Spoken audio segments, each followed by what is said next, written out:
विष्णुं शशिवर्णं चतुर्भुजम् प्रसन्नवदनं ध्यायेत् सर्वविघ्नोपशान्तये यस्य द्विरदवक्त्राद्या पारिषद्या परशतम् विघ्नं निघ्नन्ति सततं विश्वक्सेनं तमाश्रये व्यासं वसिष्ठनप्तारं शक्ते पौत्रमकल्मषम्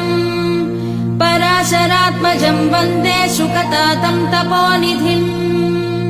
व्यासाय विष्णुरूपाय व्यासरूपाय विष्णवे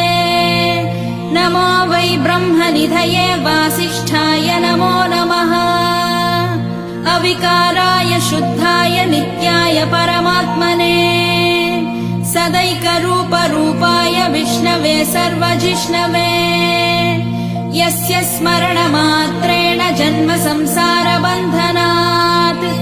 विमुच्यते नमस्तस्मै विष्णवे प्रभविष्णवे ॐ नमो विष्णवे प्रभविष्णवे श्रीवैशम्पायन उवाच श्रुत्वा धर्मानशेषेण पावनानि च सर्वशः